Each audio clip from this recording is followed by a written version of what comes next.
Party's not a party's a man who fights crime, and we're gonna watch him fight for a minute at a time with John and Niall and a guest who doesn't rhyme. It's Bat Minute!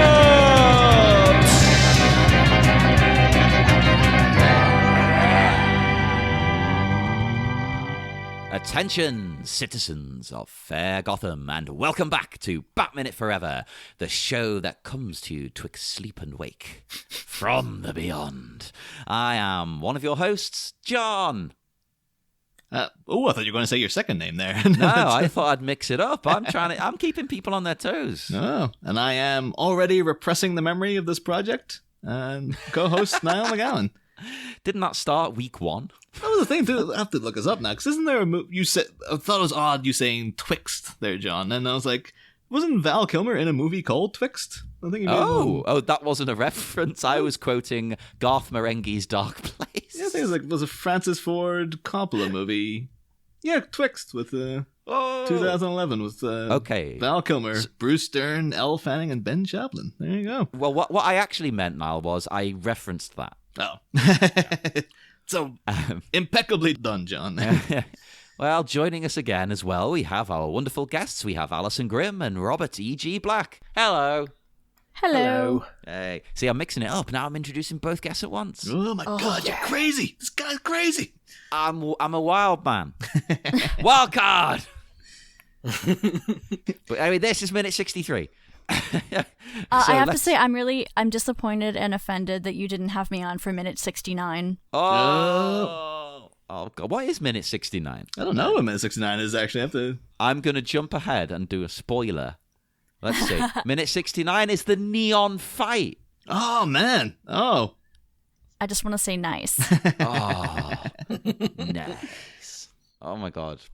I will have to say, though, if I ever gave anyone a present and they reacted the way Bruce Wayne reacts to this, I would be pretty damn disappointed. To, tell you give someone a present and they say, like, oh, this reminds me of the time my parents were murdered.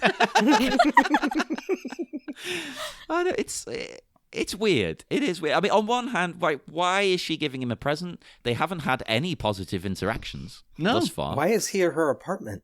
Why is he round there? That's the thing, because now is like, is this a date? Or is this, I think in the novelization, he's there to talk about Dick.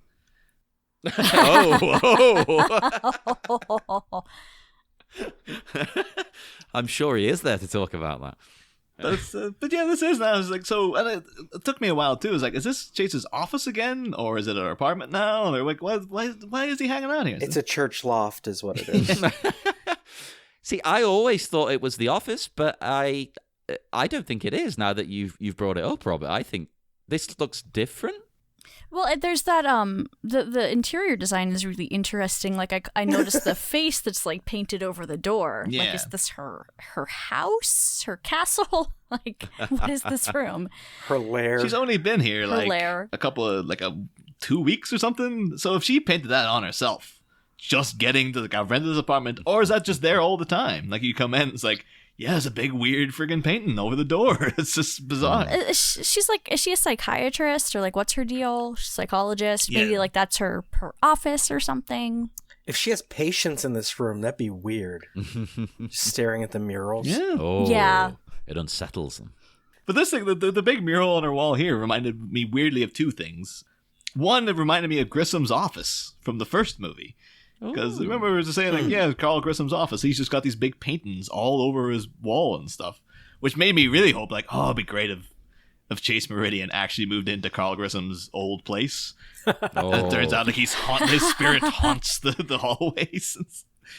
I would have him come back like it was a superhero movie or something. Oh yeah, this Carl Grissom can be this cinematic version of Gentleman Ghost.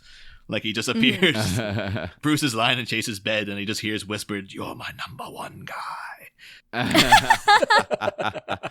Oh, let me just clarify for the listeners who maybe aren't familiar with me from previous seasons. I don't consider Batman a superhero. Let me just say. So, when I talk about a superhero movie, people coming back all the time. I'm talking about like your Superman and things.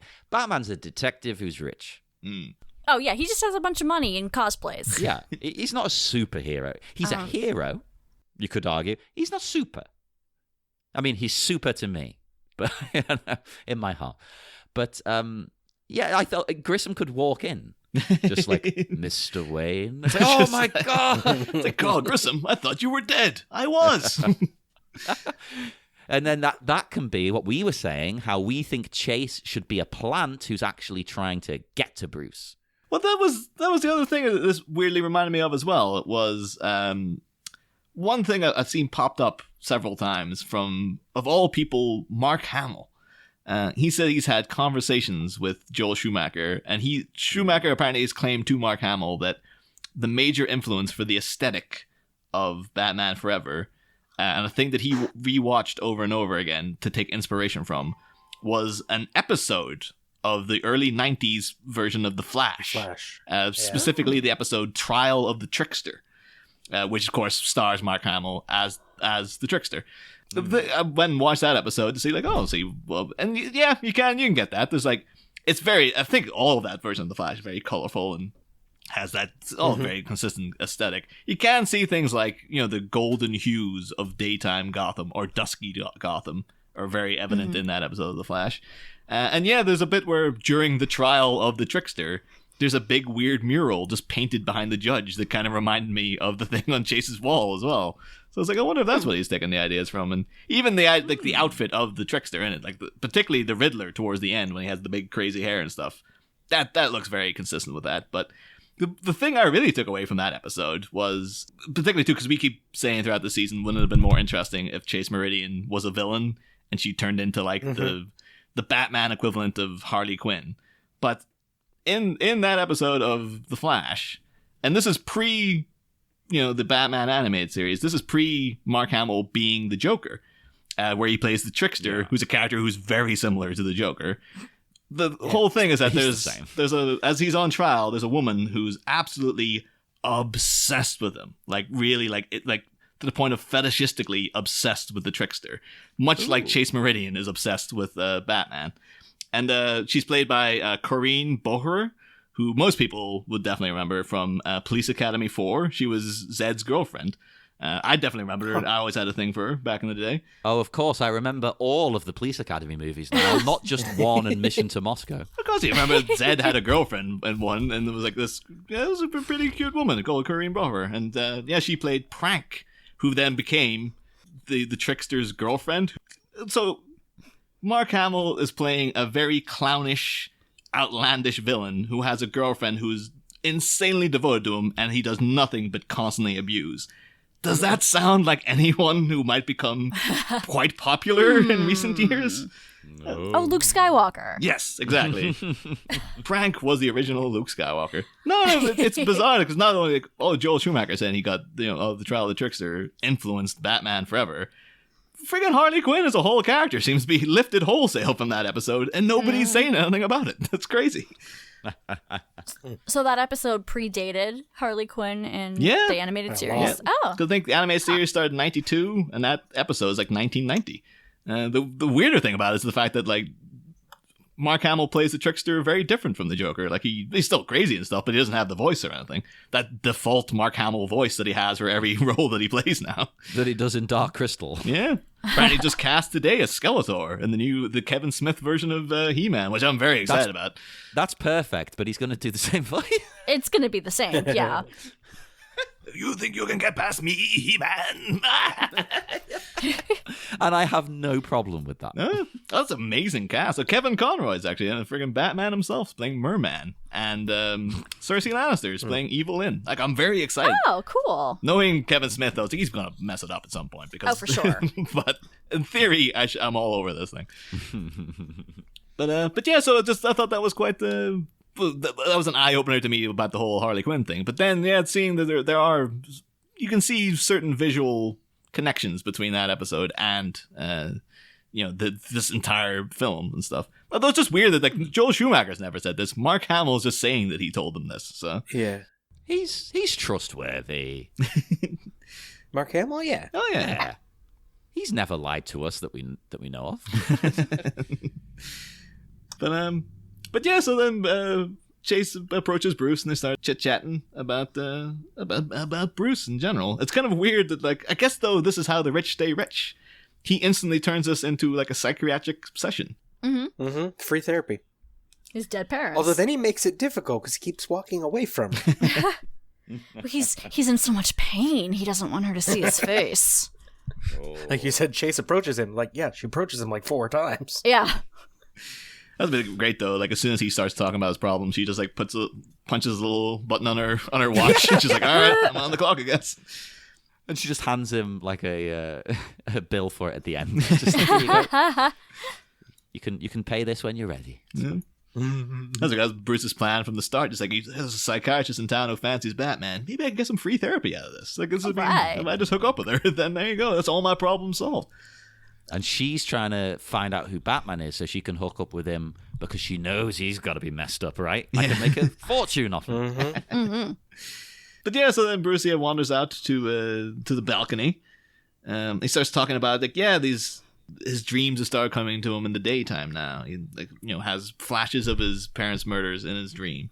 And now they're coming to him in the day, and there's a new element, which is this red leather book. Now, which is Robin's outfit, right? well, that's the thing.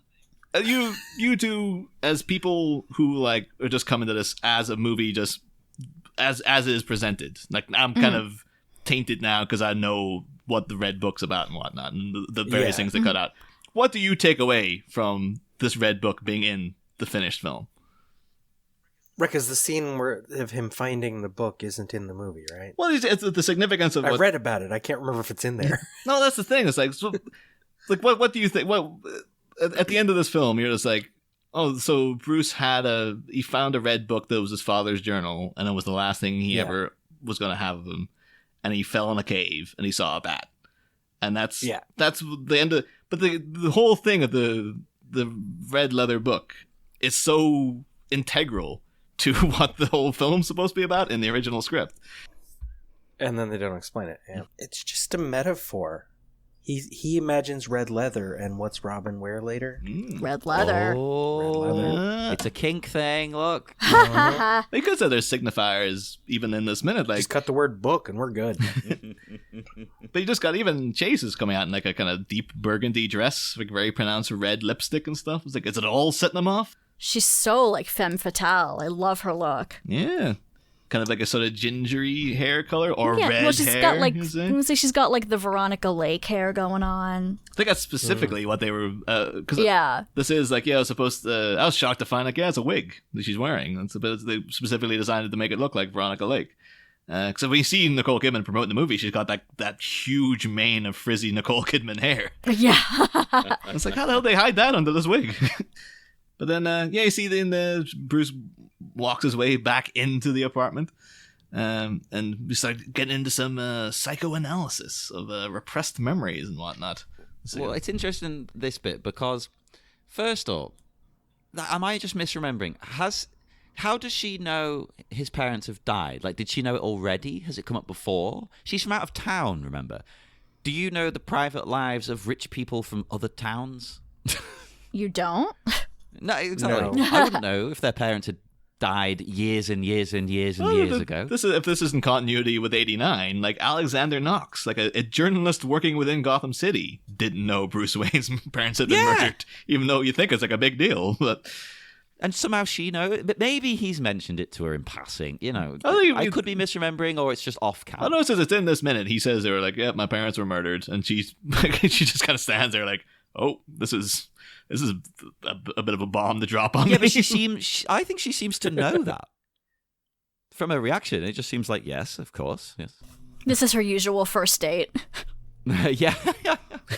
It's like, I've seen every single Batman movie that's ever existed. I know that your parents were murdered.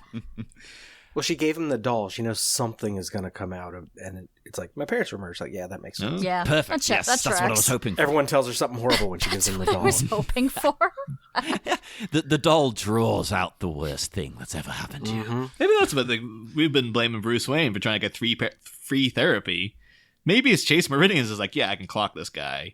if I just leave out like little signifiers that'll prompt a psychological reaction from him. It's like, oh, he's going to want to talk about himself, and that's when I cash in, baby. She might have a better system for getting secrets than Nigma does, though. Hers is cheaper. Oh, It's true, yeah. His is so elaborate. Then again, that doll is from abroad. She has to pay for the shipping and everything. It's a nightmare. Well, she says it's from abroad. She makes them herself and sells them on Etsy.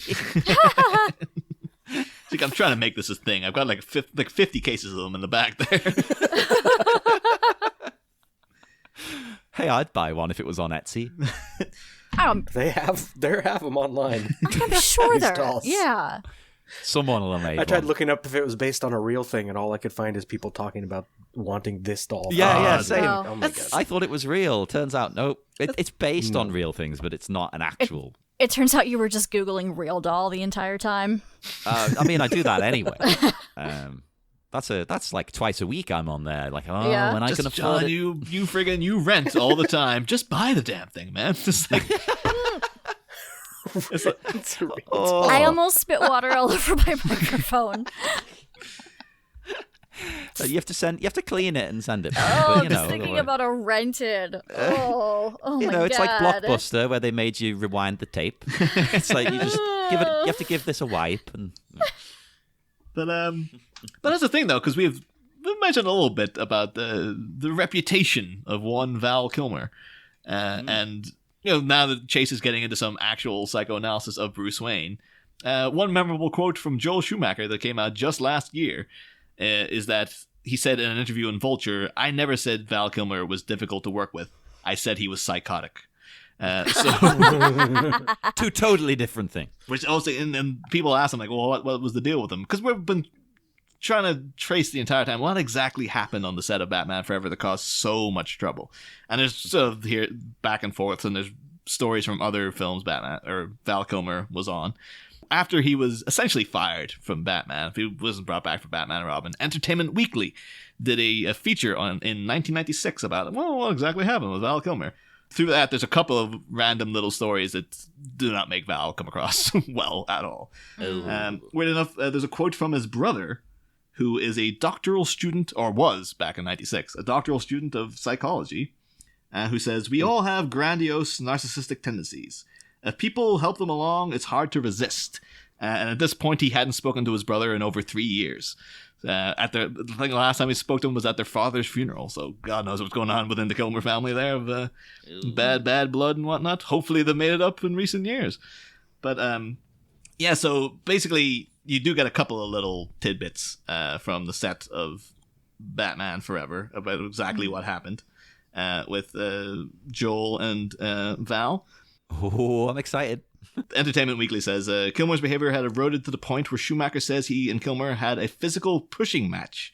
He was being irrational and ballistic with the first AD, the cameraman, the costume people. He was badly behaved, he was rude and inappropriate. I was forced to tell him that this would not be tolerated for one more second.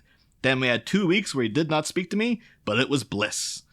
Wow. And as for Kilmer's absence from Batman and Robin, which starts shooting in August, Schumacher says he sort of quits. We should have fired him. It depends on who's telling the story.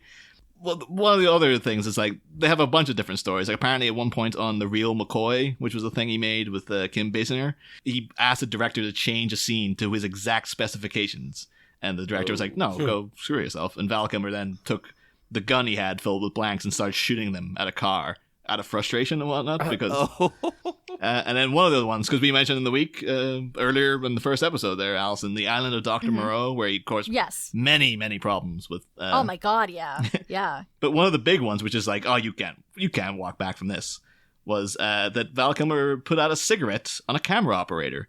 At one point, it says like Val was sort of teasing him with the end of the cigarette and burned the guy's sideburn. Says the executive producer Tim Zinnemann. The guy was upset naturally.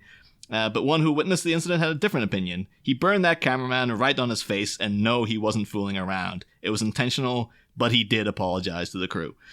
But at the same time, it's like, don't be putting out cigarettes on people. Yeah.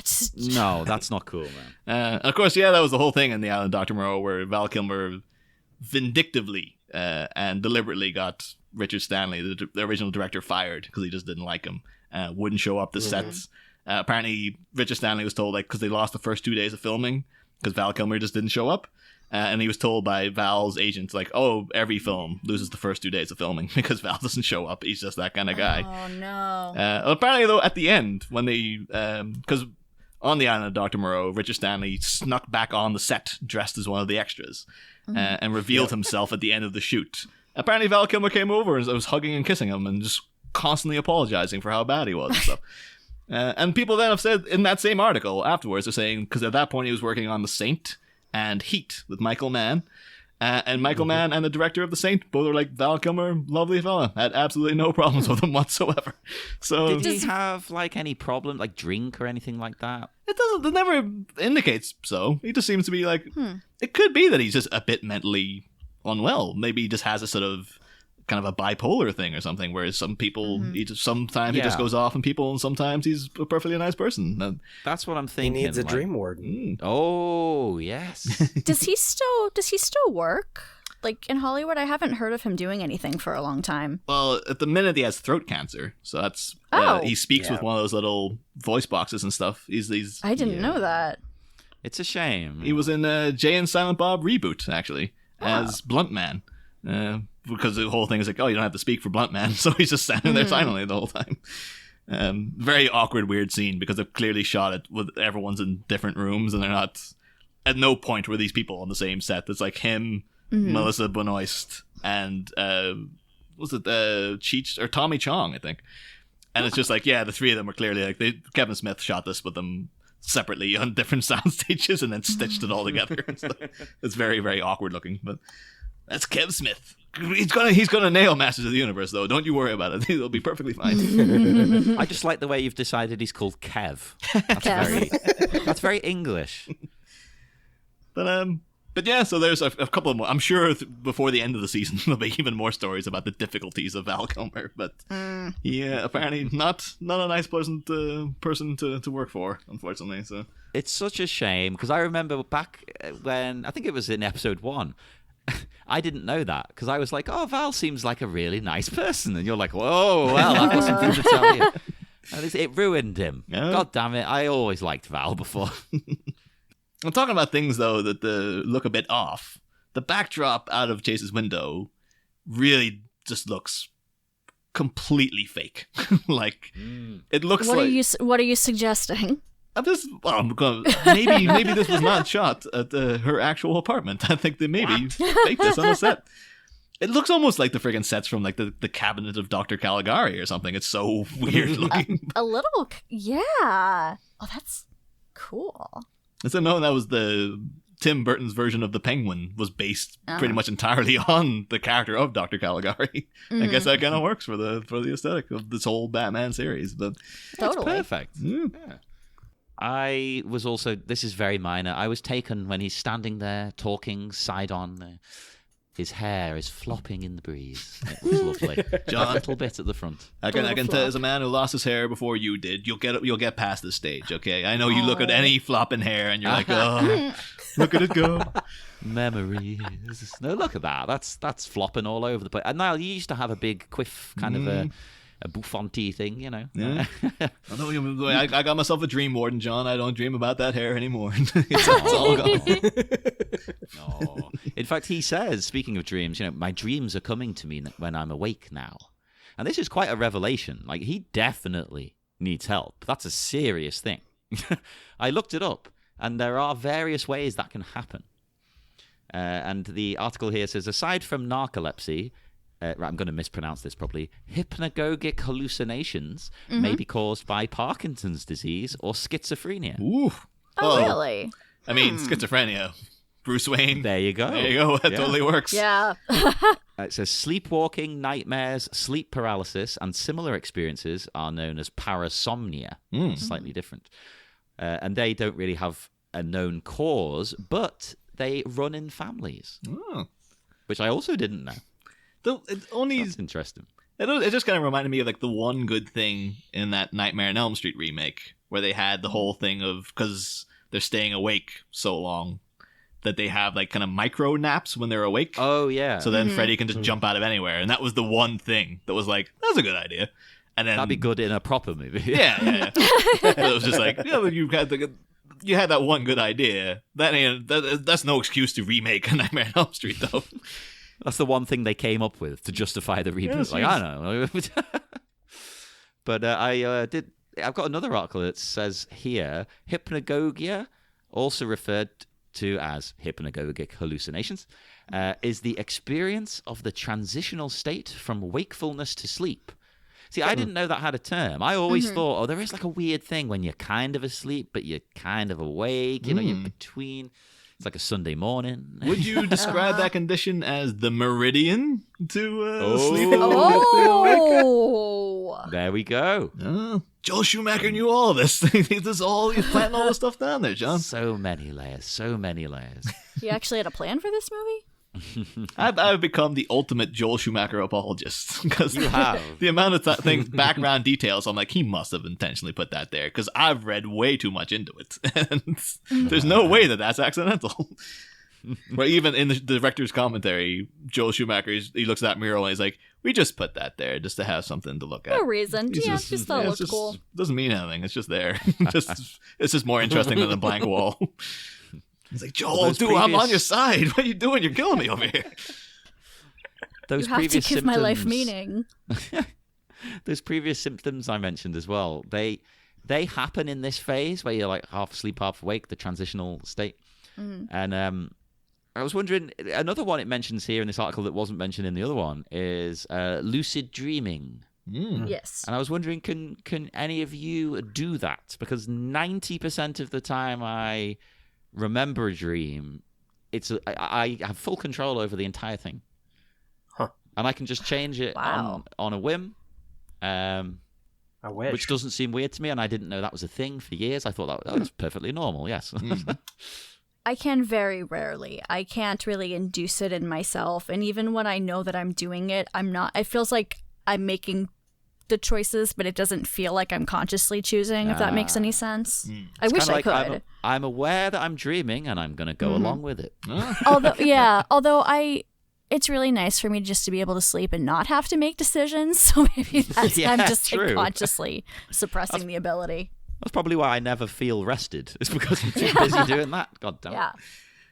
As soon as I become aware that it's a dream, as soon as I'm like, wait a minute, I'm instantly out. I just get booted out of the whole secret.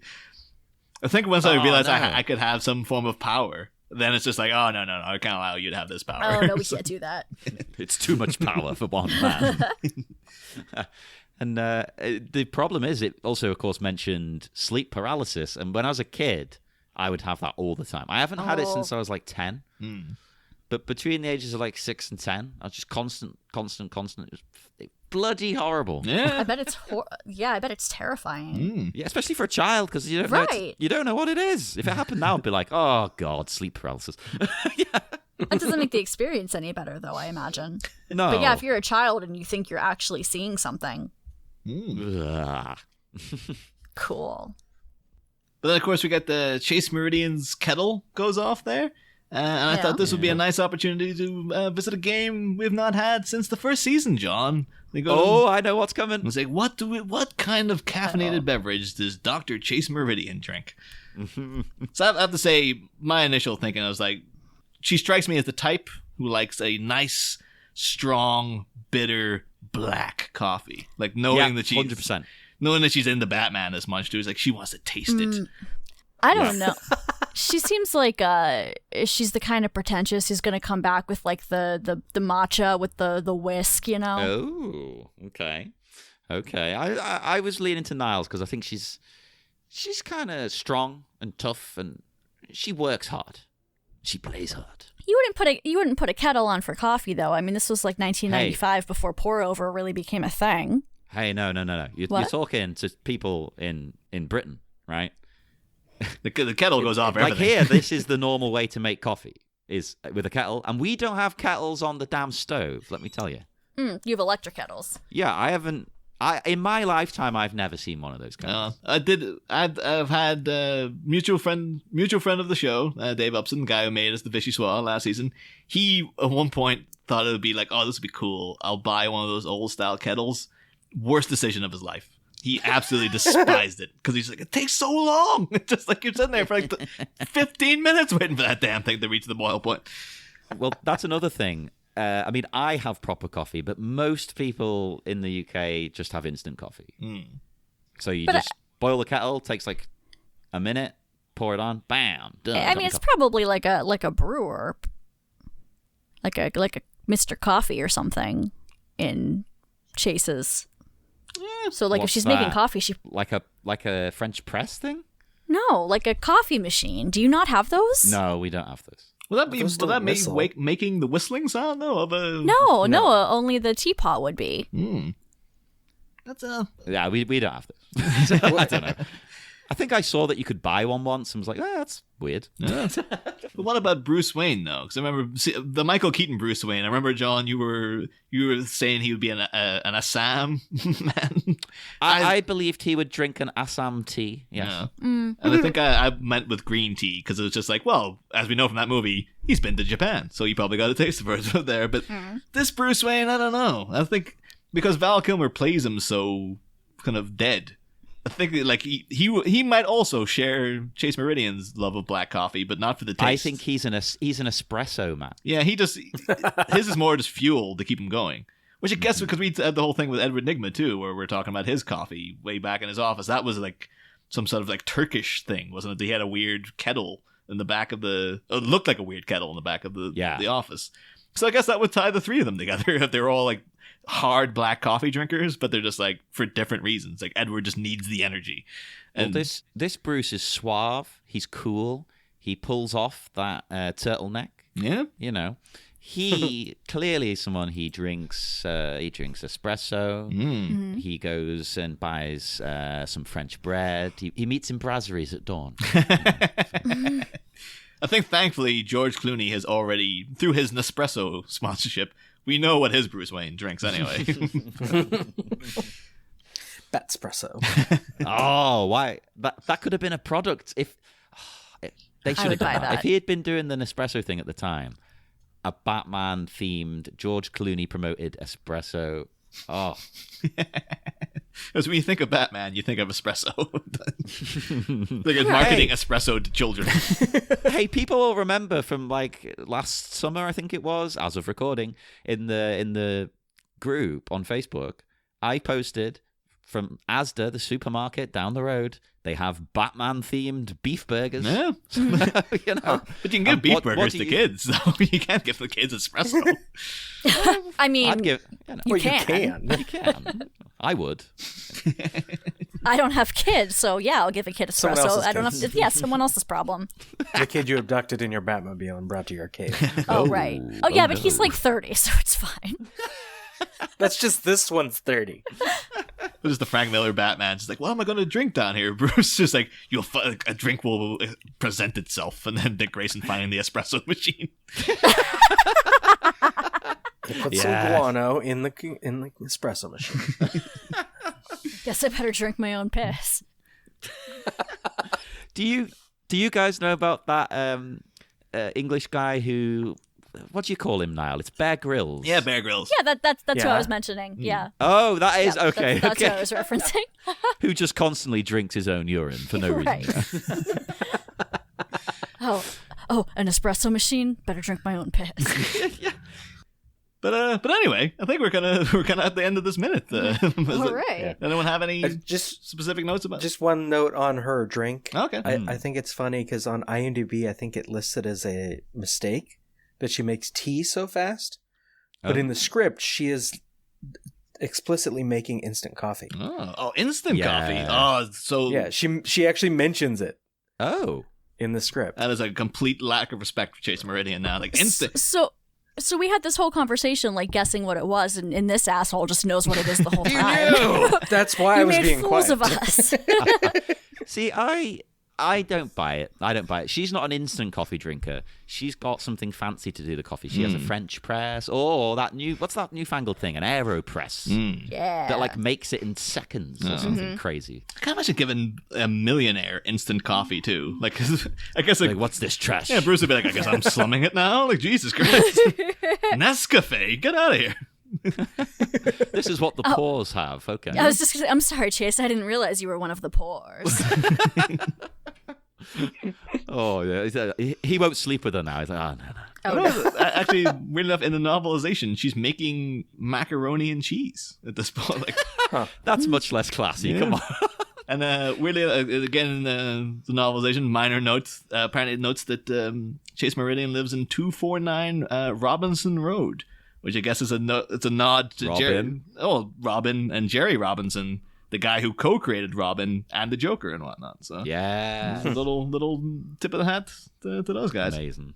But yeah, like around this time of the week, we always ask the guests about their history with the movie. So do you have any particular memories of Batman Forever when it came out, or does it have any special place in your heart or anything? I worked at the theater where it was playing when it came out. Ooh. I saw it at like a midnight show Thursday night. And I remember the end of this movie so much because I would see it every time we had to go clean the theater. I always And wondered about so that it- with people working there. Like, do they get sick of seeing this stuff?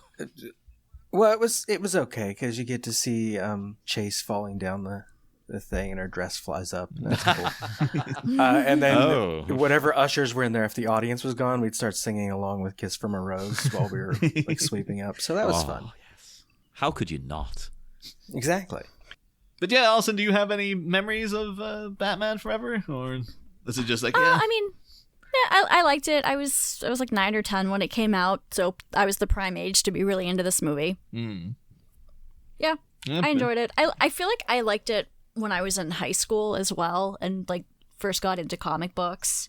I was just watching all the superhero movies, and I've always just had like terrible taste, so I love bad movies. And of course, you have good taste because this is a good movie. But like, that's Oh, sure, right. I would call it a film. and of course, then you had your sexual awakening to the Riddler, so we've established that already as well. So I mean, one of my sexual awakenings.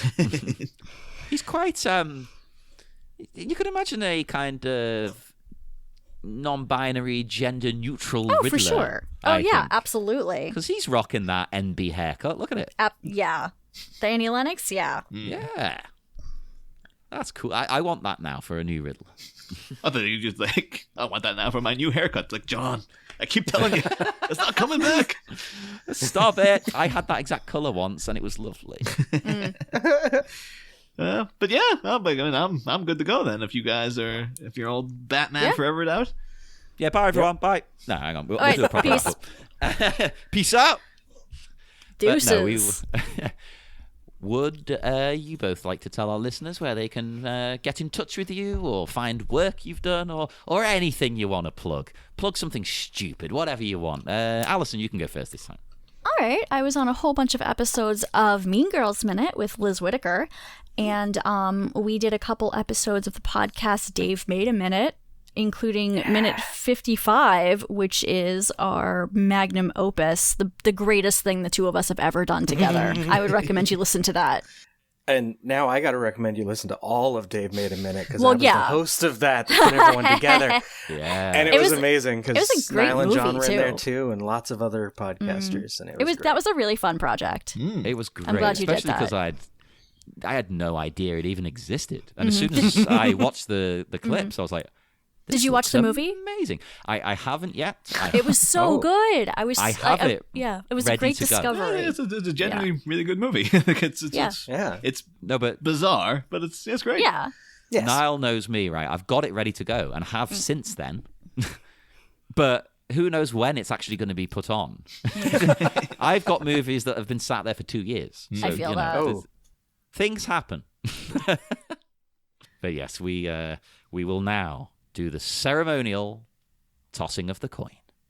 And this only applies to Alyson, because you didn't get the riddle. It doesn't apply to me, despite me not getting the riddle, because I have to host the rest of the show. That's my punishment. Fair. What horrible way could Alyson die if she fails this now? I'm trying to think. This scene doesn't have anything presenting Cats. itself. Yeah, maybe. scratched to death by cats. Have an instant coffee boiled on top of her, maybe. Oh, waterboarded in boiling coffee. There we go. Ah, Right. Heads or tails for survival? that's brutal. I love it. What do you want, heads or tails? Heads. Heads. Okay, heads you live. Let's see then. Let's go. Dun, dun, dun, dun. Oh, it's heads. You Oh, survived. damn it. God, I'm a millennial. I pray for death. Oh, it's like 2 weeks in a row people have lived. What the hell? I think she got her call. She should get to choose how it ends. If she wants death. Yeah, true. Actually, yeah. If you are a millennial and you come on the show, you're allowed to choose life or death. Alyson, what do you choose? Cake. Cake for all on Alyson. So come to the Bat-Minute Listeners Cave and join in the feasting. All on Alyson. Like, just send her any receipts you get when you buy your cake and she'll fully refund you. She'll reimburse. And I am really good at doing expense reports, so yeah. There we go. There you go. Submit it for tax purposes. Say it was a business expense. I don't know. Fiddle your taxes, people. That's what I'm telling you to do. Do not fiddle taxes. It's no good fiddling taxes. You heard it here first. Bat-Minute endorses cheating on your taxes.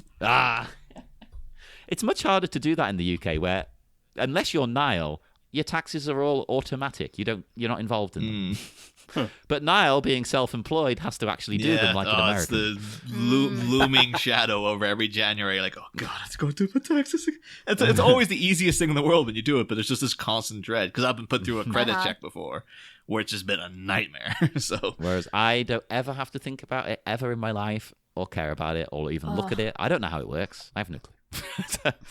So I'm going to walk off with some smug satisfaction, and you can join us again on Monday for more Bat-Minute Forever.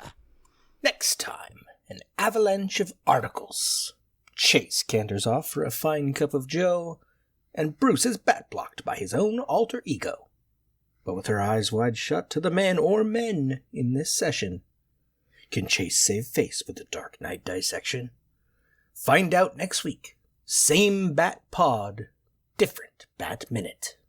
Ba-da-da, ba-da-da-da-da-da-da, ba-da-da.